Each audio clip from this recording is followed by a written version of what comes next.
On a brilliant sunny morning about 2 weeks ago, I was sitting high up in a balcony of an Orthodox synagogue in Costa Rica, in San Jose.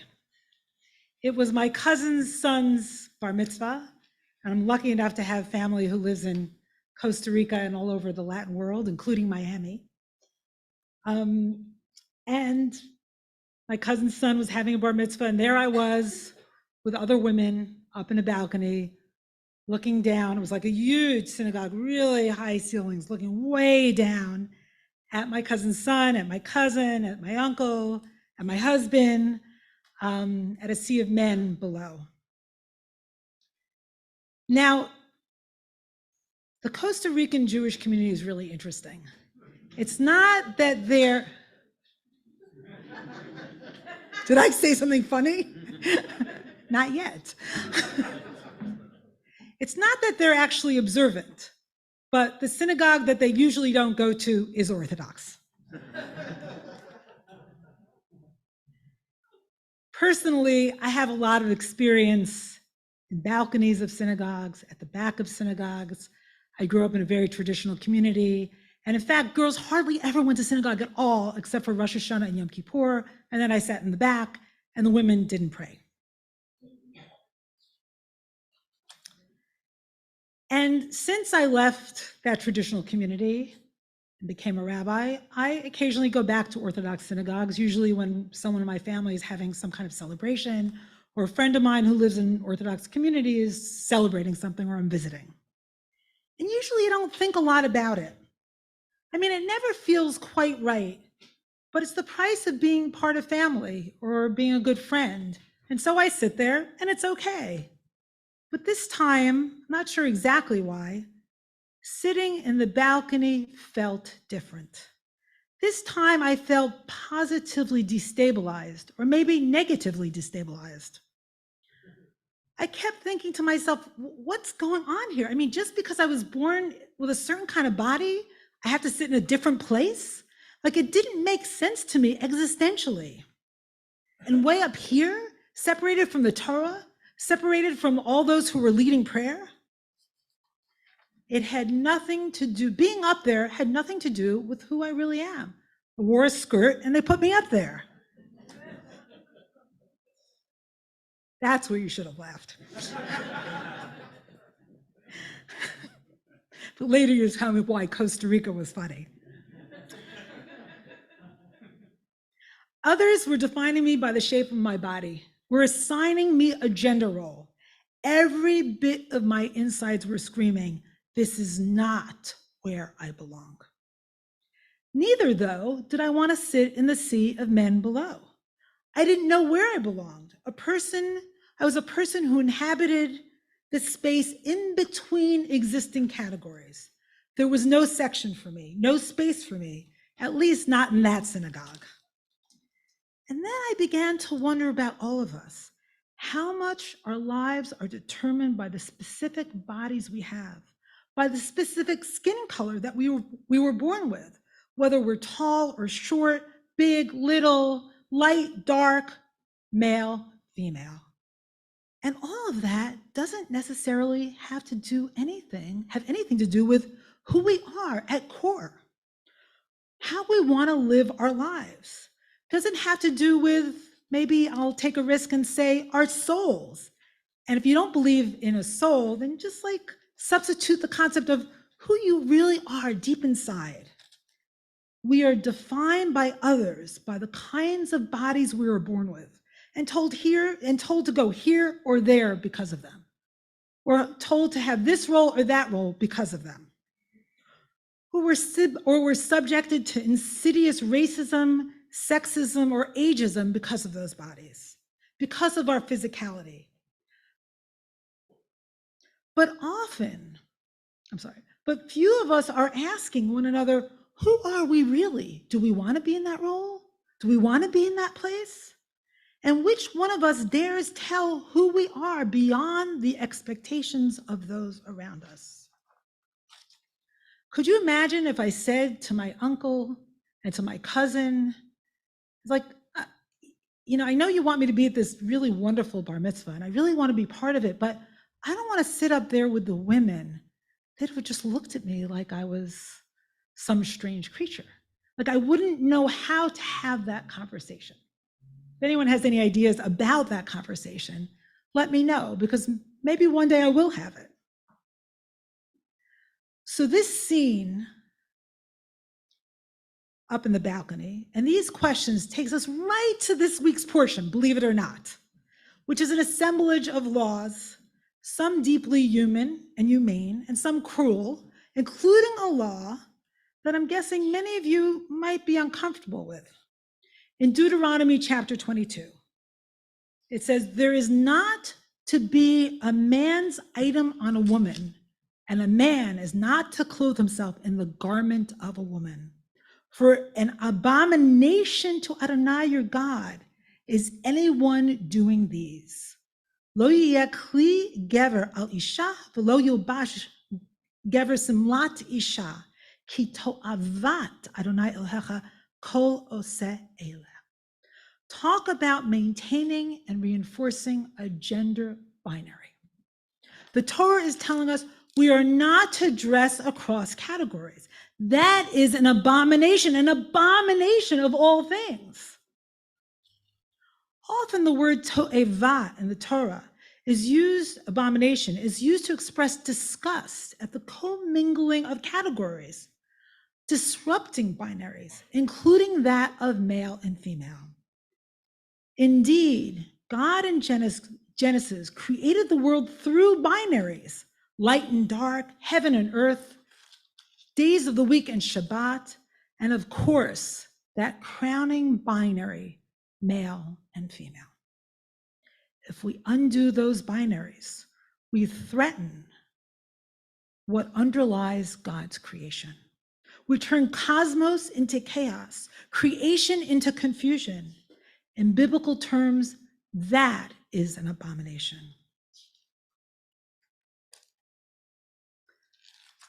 But many of us, when it comes to categorizing human beings, resist. We resist these binaries, resist the set of expectations that come with having a certain body. We, human beings, are more fluid than categories. Any categories, more fluid than any binaries allow. We are more than male and female, light and dark, old and young, disabled or not. We are whole. We are fluid and flowing. We are created in the divine image, and therefore, like God, some part of us is immune to definitions, to the stasis of categories. Now, Maimonides famously said, you can't describe God using positive terms, only negative terms. God is not human. God is not finite. God is not mortal. But we can't say God is good or punishing or even all-powerful. Those terms are too limiting. They reduce the absolute uniqueness of the divine. But what about the absolute uniqueness of being human?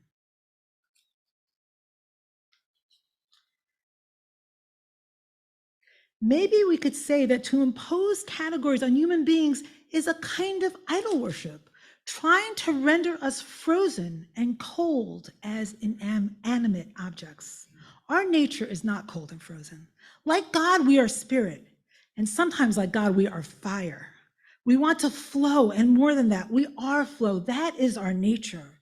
We want to be more than what society, community, family, and culture tells us we are. I know I do. And what makes it even worse, if we delve into that particular verse, there's some disturbing words. So kli gever.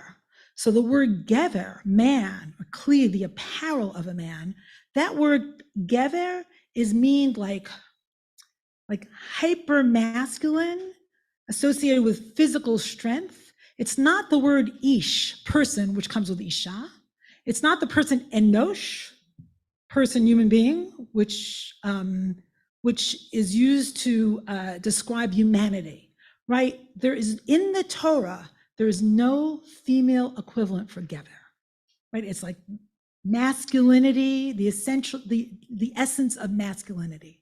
Later on, the word geveret, the female form of gever, emerges, but it's not in the Torah itself.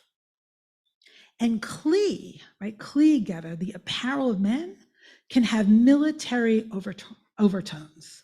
So the gender binary here is possibly associated with physical prowess, right? Maybe even violence.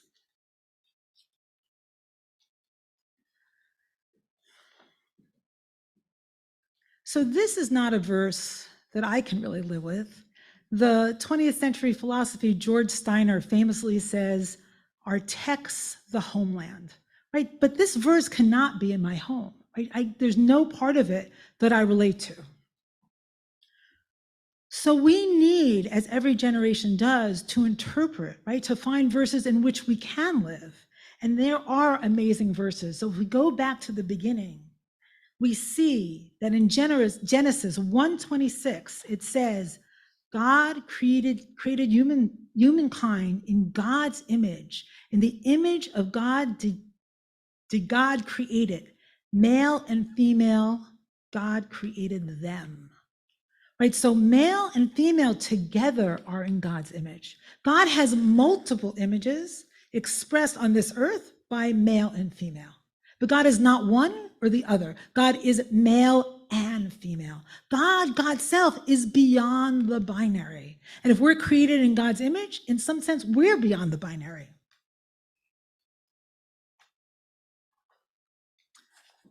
Another interesting thing, we all know that Eve was created from Adam's rib.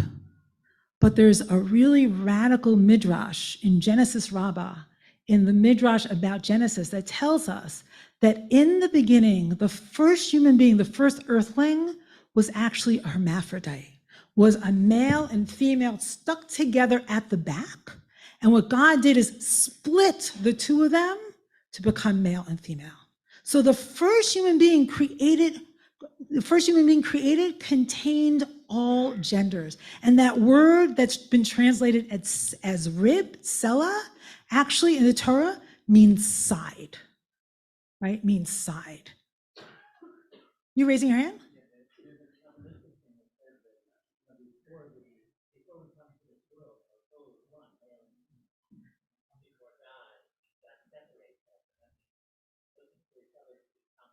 Beautiful. So that piece of Kabbalah, that piece of mysticism that says that we were together and then separated and then coming back together is actually based on that midrash in Genesis Rabbah.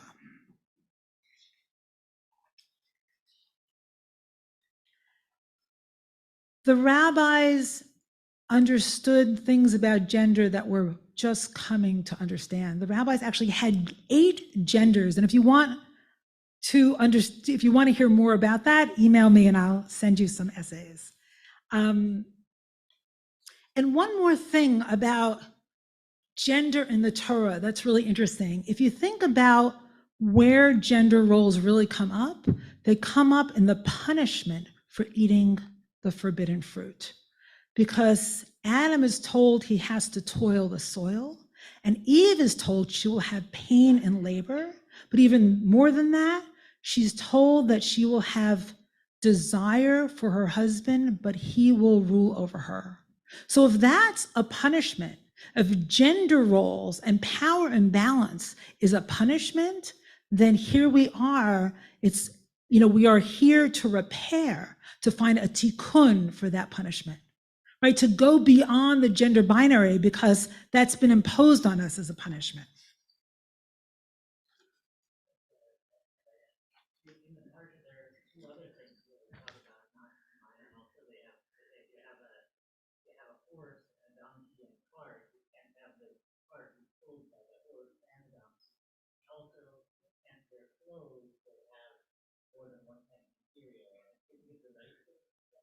I think it does. There's all kinds of things, and actually Julie is going to talk about this a little bit tomorrow.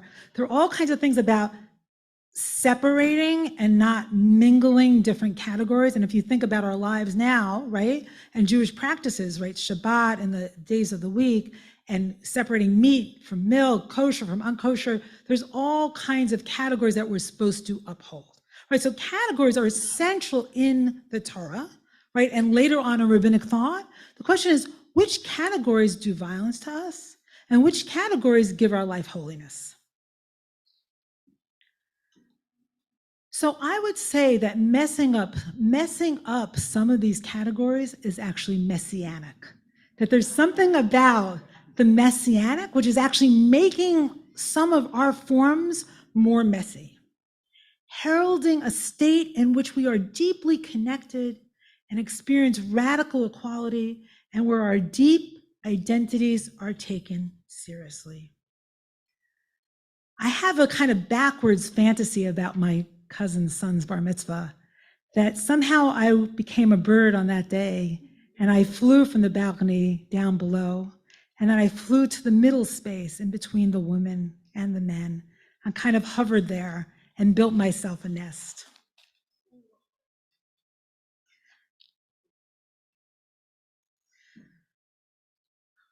Okay. So here we are in the month of Elul, the month of Tshuva. Why in the world am I talking about gender binaries at this time, besides the fact that I was just in Costa Rica at my cousin's bar mitzvah, sitting up in a balcony? And I'll tell you why. What I'm really talking about is defining who we are beyond the roles our bodies, our external images confer upon us. I'm talking about making a home for who we really are in this world, and of daring to give voice to that, escaping all the roles. I know that's quite a task and probably impossible, that the outside world wants us to inhabit. All the people the outside world wants us to be, and living in the in-between spaces that are more reflective of our soul's nature, of who we really are. I'm talking about flying off balconies, moving to the front of buses and rooms, moving into the center from the margins, untying the binding knots placed upon us by society, by which we are daily constrained. That too is teshuvah, that too is repentance, finding a home for our whole selves, freeing our souls.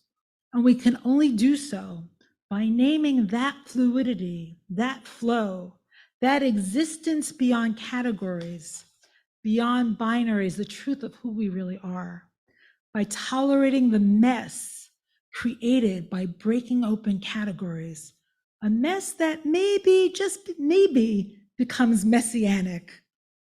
It is up to each of us to create that home, that nest, with Torah studies, with interpretation, with words, with song, with protests, with prayer, with our own personal truths, however, whenever we can do so.